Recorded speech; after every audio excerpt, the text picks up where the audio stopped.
Assalamualaikum guys, selamat petang. Hari ni 5 Jun 2026. Saya tengok ready stock X50 yang masih ada guys. Boleh dapat dalam masa 3 hari guys. Kalau loan semua okey, dokumen semua okey, boleh dapat dalam masa 3 hari. Jom kita tunjuk guys. Kita ada X50 flagship. Ni flagship perkhidmatan hingga 11,000.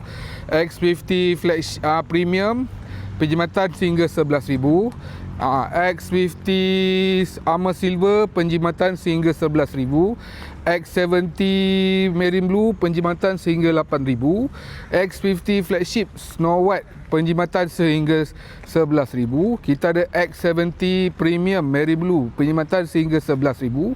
Kita ada X50 Quartz Black Premium penjimatan hingga 11,000. Kita ada X50 Executive Jet Grey penjimatan hingga 11,000.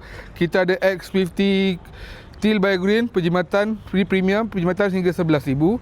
Kita ada X70 Premium Marine Blue penjimatan sehingga 8,000. Kita ada X70 Premium penjimatan sehingga 8,000.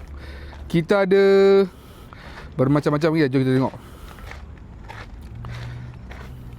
Ini X50 Executive Quartz Black penjimatan hingga 11,000. X50 Armour Silver Flagship penjimatan hingga 11,000. X50 Marine Blue penjimatan hingga 11,000.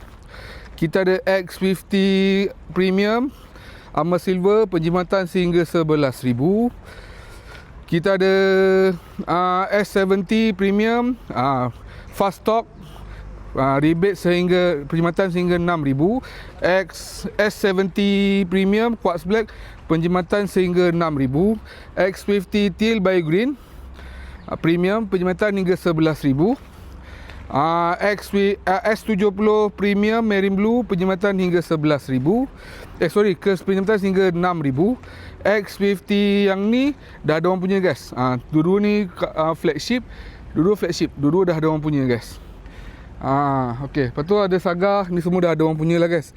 Dah ada punya, tunggu masa untuk deliver saja. Kalau Marine Blue ni dalam 2 bulan dah dapat, 2-3 bulan dah dapat. Yang ni Executive Ruby Red. Yang ni Premium Marine Blue, Premium Space Grey dah ada orang punya. Yang ni Premium Marine Blue dah ada orang punya. Persona pun masih ada guys. Persona jangan dilupakan. Walaupun China sekalipun, Persona kita masih ada. Jangan dilupakan Persona. Lepas tu Saga Ruby Red kita ada juga guys. Saga pun kita ada juga. Ni jangan dilupakan guys. Jangan lupa guys. Ini stok